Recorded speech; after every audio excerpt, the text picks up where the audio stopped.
How many months did you prepare for, like कितना dedicatedly months तुमने दिए? इस बार मैंने ये चीज नोट की, मुझे टाइम वेस्ट नहीं करना है। खाना वाना खाया मैंने, 50 क्वेश्चन सॉल्व किए कस्टम्स के। Which sources do you think are good? Time he difficult था एक्चुअली, सब कुछ मैनेज नहीं हो पाया था मुझसे, बिकॉज मैंने एक्सपेक्ट नहीं किया था। आई वाज एक्सपेक्टिंग कि मैं हो जाऊंगी पास, बट फोन मेरे हाथ में था। Literally my hands were shaking at that time and Today we have with us Dr. Antima. Congratulations Dr. Antima, बहुत बहुत मुबारक आपको इस FMG में थैंक पास यू। होने के लिए, क्योंकि this FMG has been a surprise for all of us. I think जो भी related है, जिन्होंने एग्जाम दिया है या जो देने वाले हैं, सबके लिए। तो first of Yeah. all, what was your reaction after you saw the result? That would be my first question to you. Honestly मैं सो रही थी जब रिजल्ट आया था, मुझे नहीं पता था। मेरे फ्रेंड का मुझे कॉल आ रहा है and he was saying result आ गया है, एंड मैंने अपना रिजल्ट नहीं देखा है। मैंने अपने फ्रेंड से ही अपना शेयर किया रोल नंबर वगैरह। मैंने बोला प्लीज तुम ही देखो, मेरी हिम्मत नहीं है। फोन मेरे हाथ में था। Literally my hands were shaking at that time and I was like यार ये पास लिखा हुआ आएगा, फेल लिखा हुआ आएगा। I was not sure at that time, but सामने से आया कि यार तू पास हो गई है। मैंने कुछ नहीं पूछा क्या मार्क्स है क्या है, कुछ नहीं, बस मैं हो गई हूँ, दैट्स इट। वही वही, that उसके is the बाद biggest में thing. कुछ समझ नहीं आया। मैं मतलब माइंड ही प्रोसेस नहीं कर रहा था कि हो क्या रहा है एक्चुअल में वो चीज। तो बहुत मतलब मैं कुछ एक्सप्रेस ही नहीं कर पाती वो चीज उस टाइम पे। Yeah, this is a great feeling to have कि पास हो गए, या that is all that matters. तो थोड़ा या बैकग्राउंड बता दो अपना, कहाँ से MBBS किया है, कौन से बैच से हो? डॉक मैंने एक्चुअली अभी ग्रेजुएशन अपना कंप्लीट किया है Asfendiyarov of Kazakh National Medical University, जो अल्माटी कजाकिस्तान में है। मैं 2020 बैच था, कोविड-19 वाला। एंड अभी मैं करंटली यहाँ पे इंटर्नशिप कर रही थी, अभी फिनिश हुआ है मेरा इंटर्नशिप भी। अच्छा। तो अभी हुआ है, लाइक मैं एग्जाम देने ही सिर्फ इंडिया गई थी और अभी वापस भी आई हूँ जस्ट 2-3 दिन पहले ही। तो बहुत ही प्लेजेंट सरप्राइज हो गया है फिर तो, इंटर्नशिप खत्म या होते होते you cleared your yes FMC, which is the best time I think to get done with या it. मुझे टाइम वेस्ट नहीं लगा कि हाँ, मैंने टाइम वेस्ट किया अपना, बिल्कुल भी सारा टाइम कुछ वेस्ट गो नहीं। With the flow. या Great. तो थोड़ा बता दो यार अंतिमा कि कैसा रहा तुम्हारा, how many months did you prepare for, like कितना डेडिकेटेडली मंथ्स तुमने दिए? एक्चुअली मैंने लास्ट अटेम्प्ट दिया था जो 17 को था। हम्म, वो थोड़ा मेरे लिए बहुत डिफिकल्ट था, वो टाइम ही डिफिकल्ट था एक्चुअली, सब कुछ मैनेज नहीं हो पाया था मुझसे। तो जिस दिन रिजल्ट आया था, आई थिंक 29 को आया था, I am not sure about the dates. Hmm, उस दिन मेरे लिए थोड़ा सा डिफिकल्ट हुई वो चीज देखना, बिकॉज मैंने एक्सपेक्ट नहीं किया था। आई वाज एक्सपेक्टिंग कि मैं हो जाऊंगी पास हम्म, उसमें, बट वो नहीं हुआ। तो मैंने उसी दिन से स्टार्ट किया, शाम मतलब सेम डे मैंने थोड़ा सा अपने आप को प्रिपेयर किया कि मुझे नेक्स्ट डे से स्टार्ट करना है। जो हम्म, हो गया मैं उसे चेंज नहीं कर सकती हूँ।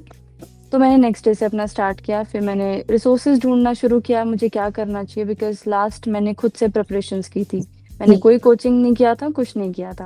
हम्म, फिर इस टाइम मैंने डिसाइड किया कि शायद मुझे थोड़ा सा रिसर्च करना चाहिए, अपना टाइम वेस्ट नहीं करना है मुझे। हम्म, तो मैंने अराइज को प्रेफर किया उस जगह, काफी लोगों से पूछ के और ऐसे। तो उसका आई थिंक बैच स्टार्ट हो गया था 7 Feb से ही, फर्स्ट हम्म। बैच तो मैंने वहीं से ज्वाइन किया और लास्ट तक जब भी इनके जीटीज वगैरह एंड मेरा 24 को था, तब मैंने पूरा कंप्लीट किया था।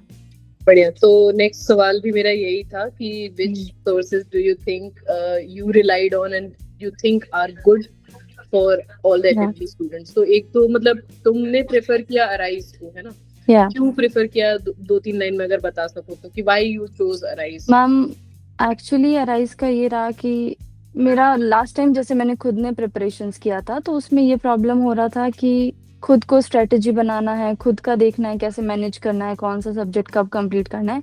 इस बार मैंने ये चीज नोट की, मुझे टाइम वेस्ट नहीं करना है। ऑलरेडी बहुत कम मंथ्स थे इस बार, 5 मंथ्स भी हम लेके चल रहे हैं, वो भी नहीं होते हैं, अराउंड राइट। 4 ही थे। हम्म, तो उस इस बार मुझे ये नहीं करना था कि मैं अपनी स्ट्रेटेजीज बनाने में टाइम वेस्ट करूं, मुझे बस एक गाइडेंस चाहिए था कि मैं बस जैसा हो उसके साथ साथ उसको फॉलो करूं। तो बस मैंने इसलिए अराइज को प्रेफर किया, मेरे काफी फ्रेंड्स लोगों ने भी मुझे सजेस्ट किया था, तो बस इसीलिए। And how did you divide your time, मतलब अपना डिवाइड तुमने कैसे किया, कितना टाइम तुमने कॉन्सेप्ट्स में दिया, कितना MCQs में दिया, कैसे डिवाइड किया? मैम स्टार्टिंग में थोड़ा सा डिफिकल्ट था, बिकॉज यहाँ पे भी मेरी क्लासेस वगैरह हो रही थी, सब चीज़ें तो बहुत मुश्किल होता है अब्रॉड में ये सब मैनेज करना कि कॉलेज एंड ये एफएमजी का। तो यहाँ हम्म, लाइव क्लासेस होती है इसकी अराइज हम्म, से। हम्म, तो अर्ली मॉर्निंग यहाँ का 7:30 स्टार्ट होता था। तो मेरी इवनिंग तक चलती थी क्लासेस।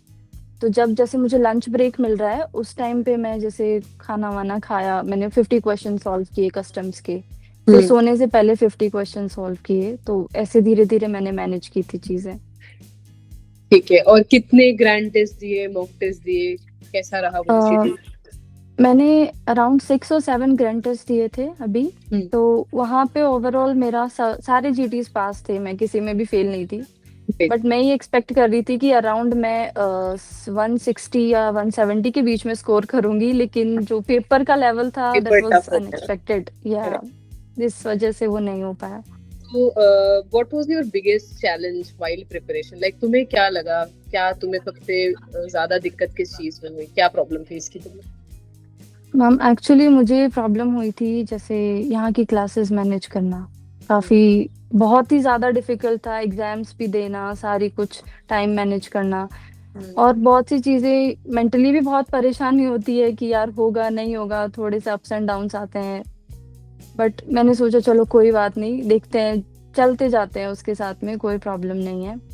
और मुझे प्रॉब्लम होती है जैसे कि लाइव क्लासेस मैं नहीं ले पाती हूँ, क्योंकि जैसे फर्स्ट अटेम्प्ट मैंने जैसे रिकॉर्डेड लेक्चर्स देखे हैं, तो हम्म। उसमें आदत होती है कि आप 2x पे पढ़ते जा रहे हो कंटिन्यू। Right. लाइव में वो थोड़ा सा इशू रहता है। तो मैं नेक्स्ट डे लेती थी वैसे क्लासेस मोस्टली, और दिन में जैसे मैंने अपना पुराना सब्जेक्ट्स कवर किया, फिर शाम में मैंने क्लासेस ली, टाइम हम्म। मिला उनमें क्वेश्चन सॉल्व किए, और ये बस ऐसे ही सब कुछ मैनेज किया था। अच्छा, तो अगर इस बार के पेपर की बात करें तो क्वेश्चंस कितने वीडियो बेस्ड क्वेश्चंस तुमने लाइक तुम्हें लगा कि तुमने सही किए? वीडियो बेस्ड आई थिंक मैंने अराउंड, मुझे जितना याद है अभी, 10 to 15 क्वेश्चंस आए थे। हम्म। उनमें से आई थिंक मैंने 8 और 9 तो करेक्ट किया होगा। ठीक है। बढ़िया। क्योंकि कुछ क्वेश्चंस ऐसे थे जो आपके जनरल बेस्ड भी थे, आप जैसे हम्म। लास्ट टाइम पपाया क्वेश्चन था वैसे ही कुछ क्वेश्चंस ऐसे ही थे इस बार भी। तो यार, तो व्हाट आर उसके योर अकॉर्डिंग। ओपिनियंस कि ये बीबीटी जो बीबीक्यूज जो ऐड किए हैं इन्होंने स्टार्टिंग फ्रॉम हम्म। एफएमजी, मतलब नीट में भी नहीं या आता, बाकी चीजों में भी नहीं आता, तो हाँ। तुम्हें क्या लगता है कि हाँ, is it fair, not fair, it should be there, not there? What are your opinions about it? No it's not fair, I don't think so. Because ये टाइम का थोड़ा सा इशू होता है ना यहाँ पे। हम अगर जैसे देख के कर सकते हैं, अगर आपको कोई इमेज भेज दिया वो तो आप इजीली वन गो में जाके उसको सॉल्व कर सकते हो। बट अगर आपको वीडियो है तो उसमें कहीं ना कहीं ऐसे रहता है या शायद कुछ मिस हुआ है, आप फिर बैक जाते हो, फिर पॉज करते हो, फिर देखते हो, और 1 मिनट में ये सब चीजें पॉसिबल नहीं लगती मुझे। And I think 10 to 15 question is good enough, कि ज्यादा ही है, दो या चार देते फिर भी इट वाज या स्टिल अ थिंग। जिनके बहुत जो 10-15 नंबर से रहे उन्हें पता है उन 10 to हाँ, 15 की 10 वैल्यूज। 15 की या वैल्यू दैट इज देयर। अच्छा, तो यस। ठीक है, what was the time that you felt कि लाइक गिविंग अप? तो मैं like what was your lowest point in the preparation phase? जब लास्ट मंथ स्टार्ट हुआ, तो जब मेरा रिवीजन, सेल्फ रिवीजन भी चल रहा था, कोचिंग का भी था और खुद का भी, तो उस मोमेंट पे मेरी exams I, semester exam, state exams, तो उस टाइम पे मुझे लगा कि यार नहीं होगा, आई थिंक इस बार भी नहीं हो सकता है, तो छोड़ देते हैं। बिकॉज घर पे भी शेयर नहीं कर सकते थे ये चीज इस बार, क्योंकि सेकेंड अटेम्प्ट था, तो मन नहीं हुआ कि यार नहीं होगा नहीं होगा। काफी मैंने अपने फ्रेंड्स वगैरह से डिस्कस किया, बट उन्होंने काफी सपोर्ट किया मुझे इस चीज में कि नहीं हो जाएगा, कुछ नहीं है, इतना डिफिकल्ट भी नहीं है जितना समझते हैं। तो ठीक है। बस एग्जाम्स की वजह से प्रॉब्लम हुआ था, और तो कुछ नहीं था। ठीक। And what were your weakest subjects? Like कौन से ऐसे सब्जेक्ट हैं जो तुम्हें पसंद नहीं है या बहुत वीक है, जिन्हें पढ़ने का मन नहीं मैम होता? वो है मेरे बायोकेमिस्ट्री और फार्मा, जो सबका ही होता है सबका मोस्टली। ही होता है मोस्टली, हाँ। बायोकेम का ये है कि मुझे पढ़ने में कभी इंटरेस्ट नहीं आया उस चीज में, मैंने कभी कोशिश ही नहीं की कि मैं पढूं। लाइक 11th में भी जब केमिस्ट्री थी ना, मेरा ये है कि जिस भी सब्जेक्ट के आगे केमिस्ट्री आ गया ना, मैं नहीं पढ़ने वाली हूँ उस सब्जेक्ट को, पहले से ही मैं छोड़ देती थी उसको। ठीक है। बट एंड इस व्हाट बार डू मैंने यू उस पे थिंक फोकस किया। Was your strongest subject? किस पे तुम्हारी होल्ड डरमा, बहुत अच्छी थी? ऑब्स गाइनी एंड डरमा, मैं इन दो को लेके बहुत श्योर थी। ऑर्थो पे भी मैं बहुत श्योर हूँ। मतलब गायनी तो ऑलमोस्ट, मैंने जैसे भी रिकॉल्स वगैरह देखे ना, तो मुश्किल से 2 या 3 क्वेश्चंस मेरे गलत होंगे, बाकी मैं कॉन्फिडेंट हूँ कि मेरे ऑलमोस्ट सही हैं क्वेश्चंस, बट लास्ट टाइम भी। तो what was your experience like mock देते टाइम एंड रियल एग्जाम देते टाइम? क्या डिफरेंस तुम्हें फील हुआ कि क्या अंतर था जो तुम्हें मॉक में अलग लगा और रियल टाइम एग्जाम में अलग लगा? मैम, सिमिलर तो कुछ भी नहीं लगता है मुझे दोनों में ही। कंप्लीटली डिफरेंट है, जैसा आप सोचते हो वैसा बिल्कुल नहीं है, बिकॉज मॉक टेस्ट वगैरह सुपरफिशियल होते हैं और इस बार आपको पता है कि मैकेनिज्म बेस्ड था प्रॉपर। आपको अगर मैकेनिज्म्स नहीं आती हैं आप नहीं सॉल्व कर सकते। तो वो चीज मेरे को बहुत अलग लगी इस बार, कि पूरा मैकेनिज्म बेस्ड था सब कुछ। Chemistry biochem proper mechanism based थी। एवरीथिंग वाज तो मुझे, कंसेप्ट। या बस बहुत डिफिकल्ट होता है ये कि सुपरफिशियल पढ़ के जा रहे हो बट आ कुछ और रहा है। अच्छा, other than this video based question which is like hmm. सबको पता है कि ये एक सरप्राइज था, अदर देन दैट कुछ ऐसा था एग्जाम में जो तुम्हें लगा कि यार ये तो फर्स्ट एग्जाम जो मैंने दिया था उसमें ऐसा नहीं था, इस बार तो कुछ अलग ही चल रहा है? Do you think anything was like that? नहीं, नहीं, मुझे सिर्फ ये वीडियो क्वेश्चंस वाला ही लगा था। मतलब जब स्टार्ट हुआ मेरा एग्जाम, मुझे 2 लाइनर क्वेश्चन आया। मैं बहुत खुश हुई कि अरे वाह, इस बार नहीं है लेंदी क्वेश्चंस, एटलीस्ट 10 लाइंस के क्वेश्चंस नहीं है। बट माइंड में था कि इतना इजी नहीं हो सकता, कुछ तो होगा आगे। जैसे जैसे आगे गए तो देखा कि ये सरप्राइज था वीडियो क्वेश्चंस का। और तो वो क्वेश्चंस थोड़ा सा लेंदी अलग थे? था। लेंदी थे वैसे नहीं, इन नहीं, जनरल? नहीं, नहीं, नहीं, ज्यादा मुझे लेंदी नहीं थे? लगा, नहीं ज्यादा मॉडरेट था वो, इजी कर तो सकते हैं। ठीक है, और टाइम मैनेजमेंट का तुम्हें इशू हुआ कुछ कि टाइम ऐसा लग रहा है कम पड़ रहा है? कुछ क्वेश्चंस में बस ये वीडियो बेस का ही इशू था बस, बाकी तो मुझे नहीं लगा कि टाइम कम है। 1 मिनट बहुत था, मतलब इजी था, आप कर सकते हो 1 मिनट में वो क्वेश्चंस। ठीक है। uh, hmm. if you would have given this exam like the first time, if you did not take the last exam, suppose तुम्हारा ये first time exam होता, तो हम्म। तुम्हें कैसा लगता? like what do you think would you have felt? क्योंकि तुम्हारे पास एक बार का ऑलरेडी एक्सपीरियंस था तो थोड़ा एग्जाम एंजाइटी वैसे भी थोड़ा कम हो जाती है, because you know how the hmm. Process is, what you do, what you process, don't. Yes. हाँ, तो पहली बार अगर ये होता है दिस वीवीटीज and everything is coming on to your face, तो तुम्हें क्या लगता है फर्स्ट टाइम जिन्होंने एग्जाम दिया होगा उनके लिए कैसा रहा होगा? मैम, ये बहुत पैनिक वाली सिचुएशन होती है, क्योंकि हम इस चीज के लिए प्रिपेयर नहीं होते हैं ना। जो हम 5 मंथ्स प्रिपरेशंस कर रहे हैं और उससे बिल्कुल हटके कोई चीज आ जाती है, तो वो लगता है। और ऑलरेडी उस टाइम पे आप एग्जाम सेंटर पे बैठे हो, वहां पे बहुत सी चीजें होती है, आपको ट्रबल होता है, आप नहीं सोच पाते उस टाइम पे क्या हो रहा है। तो करेक्ट। उस टाइम पे पैनिक हो जाएगा इंसान, कोई करे फर्स्ट टाइम देगा तो वो डेफिनेटली होगा, no doubt. So if I ask you कि मान लो तुम्हें स्क्रैच से अभी स्टार्ट करना है नेक्स्ट एफएमजी देने हम्म। के लिए, एंड नाउ यू नो कि वीबीटीज आते हैं, लेयर्ड क्वेश्चंस हैं, मैकेनिज्म बेस्ड क्वेश्चंस हैं, तो what would you change in your preparation? Ma'am, मैं प्रेफर करूंगी कि क्लिनिकली डायग्नोस करना आना चाहिए। अब अगर मैं एग्जाम के बिहाफ पे सोच के देखूं, यू ऐसे नहीं कि आपने थियोरी पढ़ दिया, आपने उसके साइंस एंड सिम्टम्स पढ़ दिए। बिकॉज इन प्रैक्टिस हम लोग को वो देखना है कि आप लोग कैसे पेशेंट को देख पा रहे हो, एग्जामिन कैसे कर रहे हो उसको। वहां पे थ्योरी नहीं होता है, वहां पे कुछ नहीं होगा। अगर आप प्रैक्टिकली ये चीजें करोगे तो वो प्रॉपर क्लिनिकल बेस्ड जो सिचुएशंस होती है ना, उनको लेके प्रिपेयर होना पड़ेगा। And what do you think कि फॉर रिपीटर्स स्पेशली जिन्होंने एक बार एग्जाम दे दिया और वो दोबारा दे रहे हैं, so there is a hmm. Process की मोनोटोनस हो जाता है पढ़ना, तो हाउ डू यू बहुत। फील कि डिसिप्लिन कैसे मेंटेन करना है? Like you need hand holding, कोई गाइडेंस होना चाहिए, कुछ हेल्प होनी चाहिए। What do you think, what are your thoughts about? हम मोस्टली, जैसे मैंने भी ये चीज गलती की थी कि मैंने स्क्रैच से शुरू कर दिया था एज अ रिपीटर भी। मुझे वो चीज नहीं करनी चाहिए थी, वो मेरी गलती है। मुझे शायद उन सब्जेक्ट पे फोकस करना चाहिए था जो मेरे वीक है। बिकॉज अगर आप सेकंड अटेम्प्ट, थर्ड अटेम्प्ट जो भी दे रहे हो, आपको इतना आइडिया लग जाता है कि आपके, तो मुझे तो ये लगता है कि एटलीस्ट उन्हें सिर्फ उन पे फोकस करना चाहिए। बाकी सब्जेक्ट्स को आप साथ साथ लेते चलो, कोई प्रॉब्लम नहीं होनी चाहिए, बट फोकस उन पे करो जो बहुत ज्यादा वीक है आपके, क्योंकि वही स्कोरिंग होते हैं मोस्टली, मैंने देखा है। तो मुझे यही लगता है कि वीक सब्जेक्ट्स पे पहले फोकस करना चाहिए।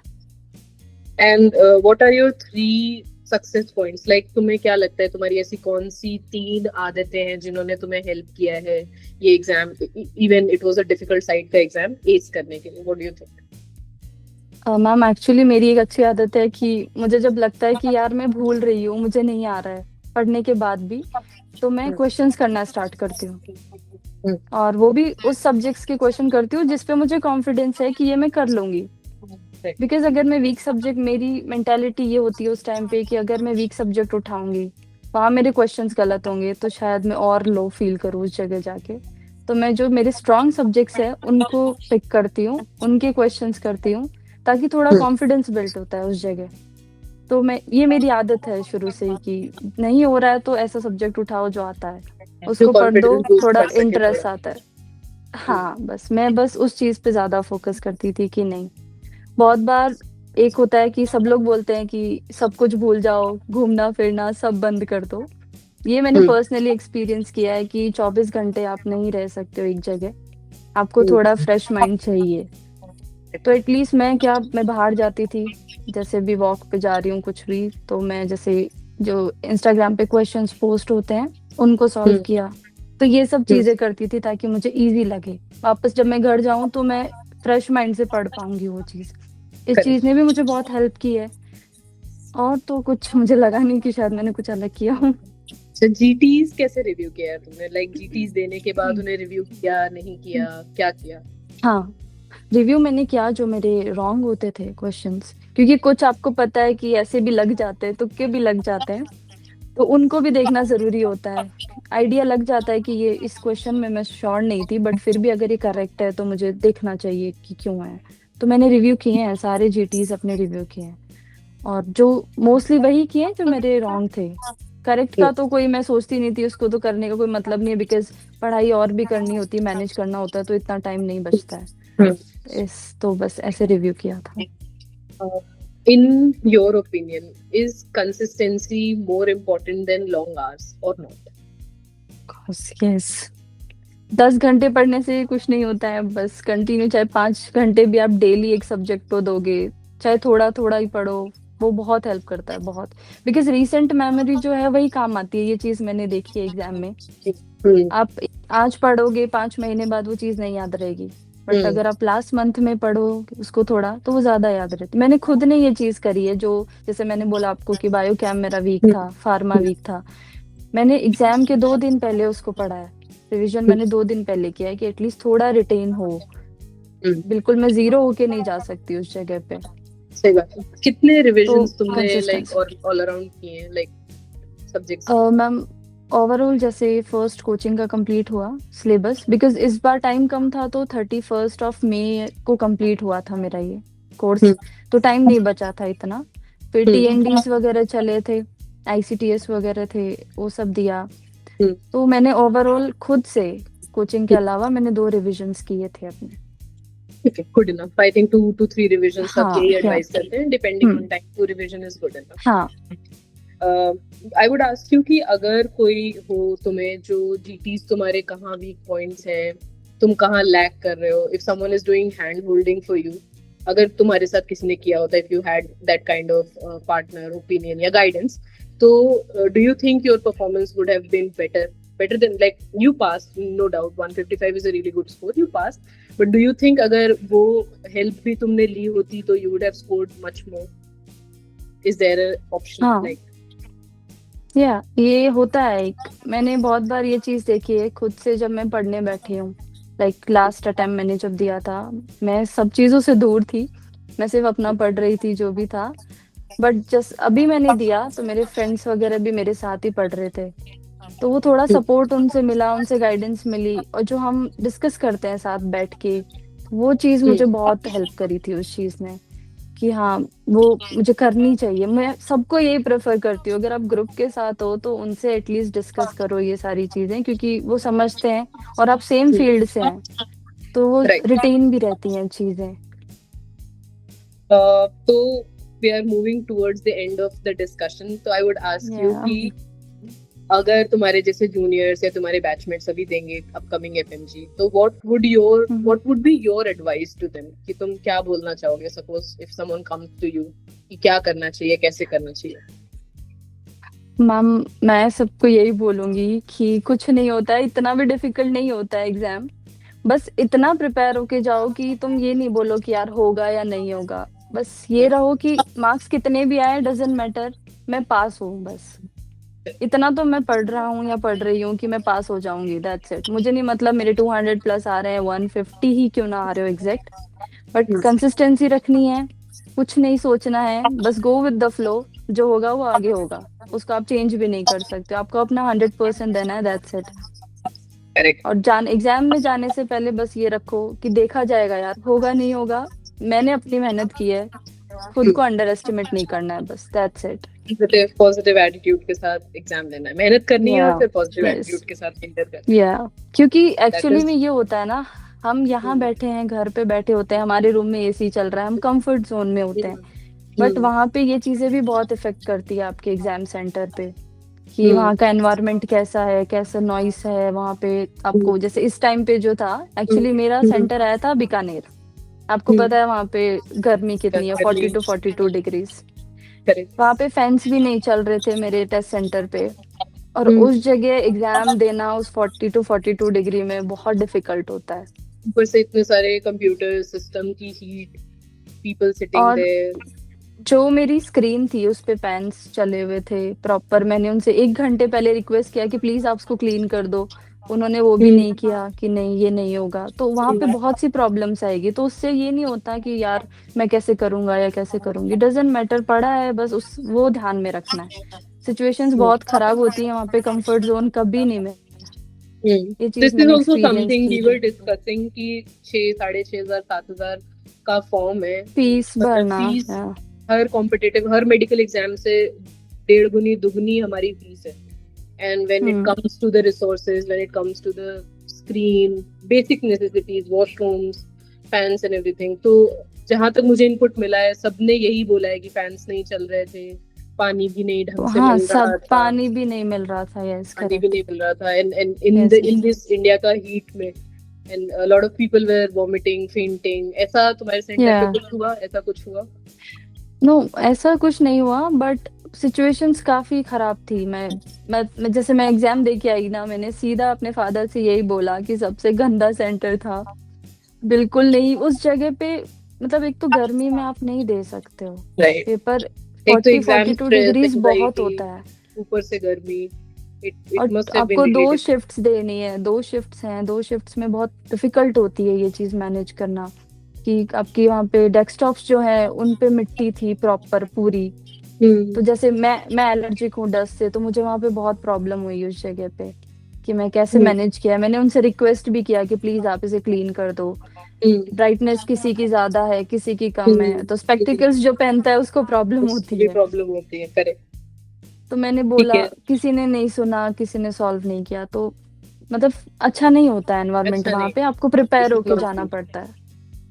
Okay, yes. Last question I ask you before we let you go and enjoy your win, कि देखो, 2 एग्जाम के बीच का जो ब्रेक हुआ था, what did you do in that?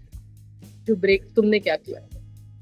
मैं सबसे पहले बाहर गई मैंने मैंने प्रेफर किया कि मैं एक बार एटलीस्ट थोड़ा बहुत रिवाइज कर लूं, क्यूआरपीस देख लूं।